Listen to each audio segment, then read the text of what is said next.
¿Cómo mide Dios los tiempos? Tema 11. Los tiempos y manera de medirlos, quedaron establecidos por Dios en su palabra. El principio del día de 24 horas establecido por Él, es con tarde, no con mañana como lo estableció el hombre. Aquí tenemos 6 ejemplos. Libro de Génesis, capítulo 1 dice, versículo 5: y llamó Dios a la luz día, y a las tinieblas llamó noche. Y fue la tarde y la mañana un día. Versículo 8, y llamó Dios a la expansión cielos. Y fue la tarde y la mañana el día segundo.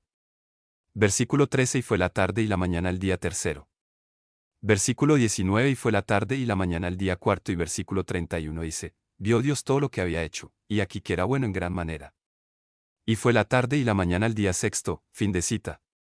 Bíblicamente a la parte oscura cuando ya ha desaparecido el sol, se la menciona tarde o noche. El Eterno no puso las lumbreras en el cielo con el único propósito que alumbraran el planeta, sino también para señalar los días, meses y años. Libro de Génesis, capítulo 1, versículos 14 y 15 dice, dijo luego Dios, haya lumbreras en la expansión de los cielos para separar el día de la noche, y sirvan de señales para las estaciones, para días y años, y sean por lumbreras en la expansión de los cielos para alumbrar sobre la tierra. Y fue así. Fin de cita. La lumbrera que separa el día de la noche es el sol. Cuando el astro se pone, termina un día y comienza el otro. También Dios estableció que los días se midan de principio a principio, y como comienzan con tarde se nos dice, libro de Levítico, capítulo 23, versículo 32 dice, día de reposo será a vosotros, y afligiréis vuestras almas, comenzando a los 9 días del mes en la tarde, de tarde a tarde guardaréis vuestro reposo. Fin de cita. El sol no mide los tiempos, sino la luna. Libro de Salmos, capítulo 104, versículo 19 dice, hizo la luna para los tiempos, el sol conoce su ocaso. Fin de cita. Cuando la luna tiene un día, estamos a primero de mes. Cuando termina, y ya no se ve, ha terminado el mes. Otro dato importante que nos da la Biblia es, que el sol se tiene que poner para que empiece el día. En Deuteronomio nos dice, primer libro de Deuteronomio, capítulo 16, versículos 5 y 6 dice, no podrás sacrificar la Pascua en cualquiera de las ciudades que Jehová tu Dios te da, sino en el lugar que Jehová tu Dios escogiere para que habite allí su nombre. Sacrificarás la Pascua por la tarde a la puesta del sol, a la hora que saliste de Egipto. Fin de cita. Como la Biblia dice que salieron de noche, esto es cuando estaba empezando la noche. Versículo 1 dice, guardarás el mes de Abib, y harás Pascua a Jehová tu Dios, porque en el mes de Abib te sacó Jehová tu Dios de Egipto, de noche. Fin de cita. También en Números dice, libro de Números, capítulo 33, versículo 3 dice, de Rameses salieron en el mes primero, a los 15 días del mes primero, el segundo día de la Pascua salieron los hijos de Israel con mano poderosa, a vista de todos los egipcios. Fin de cita. Esta es una combinación perfecta de escrituras que muestran que cuando se pone el sol, inmediatamente comienza el día que sigue, que en este caso fue el 15 y segundo día de la Pascua. En el Nuevo Testamento encontramos escrituras donde se comprueba que mañana es sinónimo de día. Aquí dice, libro de Mateo, capítulo 27, versículo 1 dice, venía la mañana. Todos los principales sacerdotes y los ancianos del pueblo entraron en consejo contra Jesús, para entregarle a muerte. Fin de cita. En Marcos, las expresiones son similares. Libro de Marcos, capítulo 15, versículo 1 dice, muy de mañana, habiendo tenido consejo los principales sacerdotes con los ancianos, con los escribas y con todo el concilio, llevaron a Jesús atado, y le entregaron a Pilato. Fin de cita. Y en Lucas. Ya queda claro que esto sucedía cuando era de día. Libro de Lucas, capítulo 22, versículo 66 dice, cuando era de día, se juntaron los ancianos del pueblo, los principales sacerdotes y los escribas, y le trajeron al concilio, diciendo, fin de cita. Por supuesto que cuando el hombre hizo los cambios de los tiempos festivos y la ley estableció que parte de la noche se llamara mañana, y parte del día tarde. Libro de Daniel, capítulo 7, versículo 25 dice, y hablará palabras contra el Altísimo, y a los santos del Altísimo quebrantará, y pensará en cambiar los tiempos y la ley, y serán entregados en su mano hasta tiempo, y tiempos, y medio tiempo. Fin de cita. También el hombre confundió aún más a la humanidad al indicar que el día comienza a la medianoche, y no cuando se pone el sol como lo estableció Dios. Como dije, estos cambios han confundido a mucha gente, de manera que, pasado el mediodía, a pleno sol todavía, la gente dice, es la hora 1 de la tarde. Y pasada la medianoche cuando todavía se está en plena tarde o noche dicen, es la 1 de la mañana. Ya la gente perdió de vista que el día bíblico empieza con tarde, que es la parte oscura, y termina con mañana, que es la última parte clara o de sol. Los hombres grabaron a fuego el cambio, y aceptaron que pasado el mediodía ya es tarde, y que, pasada la medianoche es mañana. Esta influencia ha penetrado aún en algunas citas bíblicas, que ya fueron traducidas con ese error, como es el caso de, libro de Levítico, capítulo 23, versículo 32 dice, día de reposo será a vosotros, y afligiréis vuestras almas, comenzando a los 9 días del mes en la tarde, de tarde a tarde guardaréis vuestro reposo. Fin de cita. Si el día 10 es el que se debe guardar, allí tendría que haberse traducido, comenzando a los 10 días del mes en la tarde. Como la tarde es el comienzo del día bíblico, al decir, comenzando a los 9 del mes en la tarde, está dando a entender que el 9 es el día que se debe guardar, y esto no es así. Lo que todo fiel debe tener presente es, que el día que menciona la Biblia, es el que se debe guardar. Ejemplo, si se nos ordena guardar el sábado, la Biblia va a mencionar ese día y no el anterior, y en este caso el sábado comienza inmediatamente después que termina la parte iluminada con el sol del día viernes. De igual manera ocurre con los días festivos. En el caso de la Pascua, la Biblia dice que es el 14 y que el 15 es la fiesta de los panes sin levadura. Libro de Levítico, capítulo 23, versículos 5 y 6 dice, en el mes primero, a los 14 del mes, entre las 2 tardes. Pascua es de Jehová. Y a los 15 días de este mes es la fiesta solemne de los panes sin levadura a Jehová. 7 días comeréis panes sin levadura. Fin de cita. La indicación de inmolar, carnear, el cordero, no era cuando empezaba la tarde, sino entre las 2 tardes, y esto es en parte del día 13. Recuérdese que cuando empezaba la noche del 14, se tenía que empezar a comer el cordero, y por supuesto que para tenerlo listo cuando llegaba la noche del 14, lo tenían que inmolar unas 3 o 4 horas antes, por eso era entre las 2 tardes. El manual de Dios nos dice que había una hora determinada para comenzar a comer el cordero. Libro de Lucas, capítulo 22, versículo 14 dice, cuando era la hora, se sentó a la mesa, y con él los apóstoles. Fin de cita. Y esa hora era cuando llegaba la noche. Libro de Mateo, capítulo 26, versículo 20 dice, cuando llegó la noche, se sentó a la mesa con los 12. Fin de cita. También el Eterno estableció que los meses sean todos de 30 días. Si analizamos cómo sucedieron las cosas en el diluvio que hubo en los días de Noé, se nos muestra que el diluvio comenzó el 17 del segundo mes, calendario hebreo, y que las aguas se retiraron el 17 del séptimo mes. Libro de Génesis, capítulo 7, versículo 11 dice, el año 600 de la vida de Noé, en el mes segundo, a los 17 días del mes, aquel día fueron rotas todas las fuentes del grande abismo, y las cataratas de los cielos fueron abiertas. Y capítulo 8, versículo 4 dice, y reposó el arca en el mes séptimo, a los 17 días del mes, sobre los montes de Ararat. Fin de cita. En este acontecimiento se comprueba que los meses son todos de 30 días. Desde el 17 del segundo mes al 17 del séptimo mes, se nos está señalando un periodo de 5 meses. Si los multiplicamos por 30, nos da 150. Justamente está registrado que las aguas prevalecieron por 150 días. Libro de Génesis, capítulo 8, versículo 3 dice, y las aguas decrecían gradualmente sobre la tierra, y se retiraron las aguas al cabo de 150 días. Fin de cita. En el Nuevo Testamento, el Señor no corrigió ni ordenó hacerlo para medir los tiempos. En el último libro de la Biblia, hay profecía que dan como resultado meses de 30 días y años de 360. Allí se nos habla de un periodo de 42 meses, que dan como resultado 3 años y medio, o 1260 días. Libro de Apocalipsis, capítulo 11, versículos 1 al 3 dice, entonces me fue dada una caña semejante a una vara de medir, y se me dijo, levántate, y mide el templo de Dios, y el altar, y a los que adoran en él. Pero el patio que está fuera del templo déjalo aparte, y no lo midas, porque ha sido entregado a los gentiles, y ellos hollarán la ciudad santa 42 meses. Y daré a mis 2 testigos que profeticen por 1260 días, vestidos de cilicio. Fin de cita. Cuando la iglesia huye al desierto, se menciona un periodo de 3 tiempos y medio, lo cual indica 3 años y medio o 1260 días. Libro de Apocalipsis, capítulo 12, versículo 6 dice, y la mujer huyó al desierto, donde tiene lugar preparado por Dios, para que allí la sustenten por 1260 días. Y 14 dice, y se le dieron a la mujer las 2 alas de la gran águila, para que volase delante de la serpiente al desierto, a su lugar, donde es sustentada por un tiempo, y tiempos, y la mitad de un tiempo. Fin de cita. También destacamos que el primer mes del año establecido por Dios es abril. Libro de Deuteronomio, capítulo 16, versículo 1 dice, guardarás el mes de Abib, y harás Pascua a Jehová tu Dios, porque en el mes de Abib te sacó Jehová tu Dios de Egipto, de noche.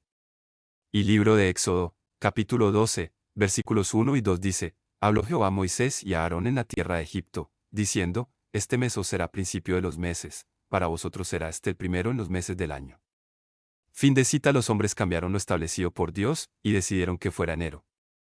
Este cambio fue anunciado unos 900 años antes que se hiciera, y lo profetizó Daniel. El siervo de Dios vio que una vez te hacía este cambio, y no solo los tiempos cambiaría, sino que también la ley de Dios, en el libro de Salmos, capítulo 49, versículo 20 dice, el hombre que está en honra y no entiende, semejante es a las bestias que perecen. Fin de cita, y en el libro de Daniel, capítulo 7, versículos 25 y 26 dice, y hablará palabras contra el Altísimo, y a los santos del Altísimo quebrantará, y pensará en cambiar los tiempos y la ley, y serán entregados en su mano hasta tiempo, y tiempos, y medio tiempo. Pero se sentará el juez, y le quitarán su dominio para que sea destruido y arruinado hasta el fin. Fin de cita. Este cambio fue introducido por los romanos. De los 10 mandamientos dados por Dios, se desprende claramente su contenido original. Libro de Éxodo, capítulo 20, versículos 3 al 17 dice, no tendrás dioses ajenos delante de mí. No te harás imagen, ni ninguna semejanza de lo que esté arriba en el cielo, ni abajo en la tierra, ni en las aguas debajo de la tierra. No te inclinarás a ellas, ni las honrarás, porque yo soy Jehová tu Dios, fuerte, celoso, que visito la maldad de los padres sobre los hijos hasta la tercera y cuarta generación de los que me aborrecen, y hago misericordia a millares, a los que me aman y guardan mis mandamientos. No tomarás el nombre de Jehová tu Dios en vano, porque no hará por inocente Jehová el que tomare su nombre en vano. Acuérdate del día sábado para santificarlo. 6 días trabajarás, y harás toda tu obra, mas el séptimo día es sábado para Jehová tu Dios, no hagas en él obra alguna, tú, ni tu hijo, ni tu hija, ni tu siervo, ni tu criada, ni tu bestia, ni tu extranjero que está dentro de tus puertas. Porque en 6 días hizo Jehová los cielos y la tierra, el mar, y todas las cosas que en ellos hay, y reposó en el séptimo día. Por tanto, Jehová bendijo el día de reposo y lo santificó. Honra a tu padre y a tu madre, para que tus días se alarguen en la tierra que Jehová tu Dios te da. No matarás. No cometerás adulterio. No hurtarás. No hablarás contra tu prójimo falso testimonio. No codiciarás la casa de tu prójimo, no codiciarás la mujer de tu prójimo, ni su siervo, ni su criada, ni su buey, ni su asno, ni cosa alguna de tu prójimo. Fin de cita. Sin embargo, el hombre alteró el orden original, modificando 2 de ellos y fusionando o eliminando otros. Muchos desconocen en qué consisten el segundo y el cuarto mandamientos, los cuales son fundamentales. El segundo, tal como aparece en Éxodo, capítulo 20, versículos 4 al 6, prohíbe la fabricación y adoración de imágenes. El cuarto, en los versículos 8 al 11 del mismo capítulo, ordena santificar el día sábado, séptimo día como día sagrado para Jehová. El apóstol Santiago nos dice que al desobedecer uno de estos, ya no se nos cuenta ninguno de los 10. Libro de Santiago, capítulo 2, versículos 10 y 11 dice, porque cualquiera que guardare toda la ley, pero ofendiere en un punto, se hace culpable de todos. Porque el que dijo, no cometerás adulterio, también ha dicho, no matarás. Ahora bien, si no cometes adulterio, pero matas, ya te has hecho transgresor de la ley. Fin de cita. La mayoría de los hombres están quebrantando la ley de vida, y por esta causa viene la ira de Dios sobre la tierra, ya sea con desastres naturales como lluvias torrenciales, ciclones o incendios. También el Padre Eterno, por estas causas envía pestes, plagas y enfermedades incurables. Por estas transgresiones a las leyes de Dios, perecerá la gran mayoría de los hombres, porque la tierra se contaminó bajo sus moradores. Libro de Isaías, capítulo 24, versículos 1 al 6 dice, He aquí que Jehová vacía la tierra y la desnuda, y trastorna su faz, y hace esparcir a sus moradores. Y sucederá así como al pueblo, también al sacerdote, como al siervo, así a su amo, como a la criada, a su ama, como al que compra, al que vende, como al que presta, al que toma prestado, como al que da logro, así al que lo recibe. La tierra será enteramente vaciada, y completamente saqueada, porque Jehová ha pronunciado esta palabra. Se destruyó, cayó la tierra, enfermó, cayó el mundo, enfermaron los altos pueblos de la tierra. Y la tierra se contaminó bajo sus moradores, porque traspasaron las leyes, falsearon el derecho, quebrantaron el pacto sempiterno. Por esta causa la maldición consumió la tierra, y sus moradores fueron asolados, por esta causa fueron consumidos los habitantes de la tierra, y disminuyeron los hombres. Fin de cita. Los hombres que hemos puesto la confianza en Dios y su palabra, seguiremos respetando y guardando la palabra original establecida por el Creador, y los tiempos ordenados a la manera de Él. El calendario del pueblo de Dios está basado en las lumbreras, para lo cual Dios las hizo. Por eso la mujer, símbolo de la iglesia, Juan la vio con la luna debajo de sus pies. Libro de Apocalipsis, capítulo 12, versículo 1 dice, apareció en el cielo una gran señal, una mujer vestida del sol, con la luna debajo de sus pies, y sobre su cabeza una corona de 2 estrellas. Fin de cita. Esto significa que está fundada en el calendario lunar. La corona de 2 estrellas que tenía sobre su cabeza es otro dato que apunta a la iglesia de Dios, la cual surge de 12 tribus. A José Dios le mostró en sueños que 11 estrellas se inclinaban a él. Libro de Génesis, capítulo 37, versículos 9 al 11 dice, soñó aún otro sueño, y lo contó a sus hermanos, diciendo, he aquí que he soñado otro sueño, y aquí que el sol y la luna y 11 estrellas se inclinaban a mí. Y lo contó a su padre y a sus hermanos, y su padre le reprendió, y le dijo, ¿qué sueño es este que soñaste? ¿Acaso vendremos yo y tu madre y tus hermanos a postrarnos en tierra ante ti? Y sus hermanos le tenían envidia, mas su padre meditaba en esto. Fin de cita. Y las estrellas que forman la corona de la mujer, con José son las 12 tribus. Cuando Santiago se dirige a la iglesia, invoca las 12 tribus. Libro de Santiago, capítulo 1, versículo 1 dice, Santiago, siervo de Dios y el Señor Jesucristo, a las 12 tribus que están en la dispersión, salud. Fin de cita. También los 144.000 sellados que siguen al Cordero por doquier, provienen de las 12 tribus más los gentiles que ya habían sido injertados. Libro de Apocalipsis, capítulo 7, versículos 1 al 8 dice, después de esto vi a 4 ángeles en pie sobre los 4 ángulos de la tierra, que detenían los 4 vientos de la tierra, para que no soplase viento alguno sobre la tierra, ni sobre el mar, ni sobre ningún árbol. Vi también a otro ángel que subía de donde sale el sol, y tenía el sello del Dios vivo, y clamó a gran voz a los 4 ángeles, a quienes se les había dado el poder de hacer daño a la tierra y al mar, diciendo, no hagáis daño a la tierra, ni al mar, ni a los árboles, hasta que hayamos sellado en sus frentes a los siervos de nuestro Dios. Y oí el número de los sellados, 144.000 sellados de todas las tribus de los hijos de Israel. De la tribu de Judá, 12.000 sellados. De la tribu de Rubén, 12.000 sellados. De la tribu de Gad, 12.000 sellados. De la tribu de Aser, 12.000 sellados. De la tribu de Neftalí, 12.000 sellados. De la tribu de Manasés, 12.000 sellados. De la tribu de Simeón, 12.000 sellados. De la tribu de Leví, 12.000 sellados. De la tribu de Isaacar, 12.000 sellados. De la tribu de Zabulón, 12.000 sellados. De la tribu de José, 12.000 sellados. De la tribu de Benjamín, 12.000 sellados. Y en el libro de Efesios, capítulo 2, versículos 11 al 19 dice, por tanto, acordaos de que en otro tiempo vosotros, los gentiles en cuanto a la carne, erais llamados sin circuncisión por la llamada circuncisión hecha con mano en la carne. En aquel tiempo estabais sin Cristo, alejados de la ciudadanía de Israel y ajenos a los pactos de la promesa, sin esperanza y sin Dios en el mundo. Pero ahora en Cristo Jesús, vosotros que en otro tiempo estabais lejos, habéis sido hechos cercanos por la sangre de Cristo. Porque Él es nuestra paz, que de ambos pueblos hizo uno, derribando la pared intermedia de separación, aboliendo en su carne las enemistades, la ley de los mandamientos expresados en ordenanzas, para crear en sí mismo de los dos un solo y nuevo hombre, haciendo la paz, y mediante la cruz reconciliar con Dios a ambos en un solo cuerpo, matando en ella las enemistades. Y vino y anunció las buenas nuevas de paz a vosotros que estabais lejos, y a los que estaban cerca, porque por medio de los unos y los otros tenemos entrada por un mismo espíritu al Padre. Así que ya no sois extranjeros ni advenedizos, sino conciudadanos de los santos, y miembros de la familia de Dios. Fin de cita. Por más que el hombre cambie y establezca calendarios de hechura humana, al de Dios, basado en las lumbreras no lo cambiarán jamás.